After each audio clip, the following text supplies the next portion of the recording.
Thomas Soto. Julie, vous savez qu'on a frôlé le drame lundi. On a frôlé le drame. Mais demandez à Anissé Mbida. Anissé, apparemment, on a tous eu très chaud puisqu'un astéroïde a frôlé la Terre.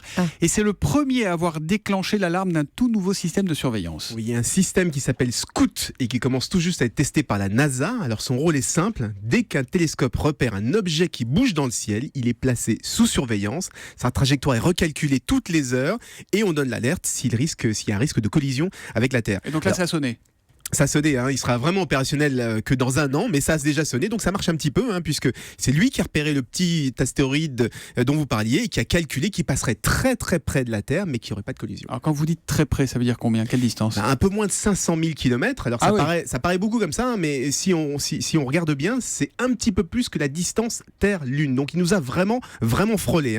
Alors le Scout l'avait repéré la semaine dernière, donc il y a 6 jours, mais s'il devait s'écraser sur la Terre, 6 jours, ça nous aurait donner suffisamment de temps pour évacuer la fameuse zone d'impact, parce que heureusement l'astéroïde en question n'était pas énorme, entre 5 et 15 mètres, mais c'est déjà suffisamment gros pour pouvoir faire des dégâts. Entre 5 et 15 mètres et à 500 000 km, Julie, vous pouvez sortir de sous la table, vous pouvez revenir sur votre chaise. Et s'il avait été beaucoup plus gros cet astéroïde?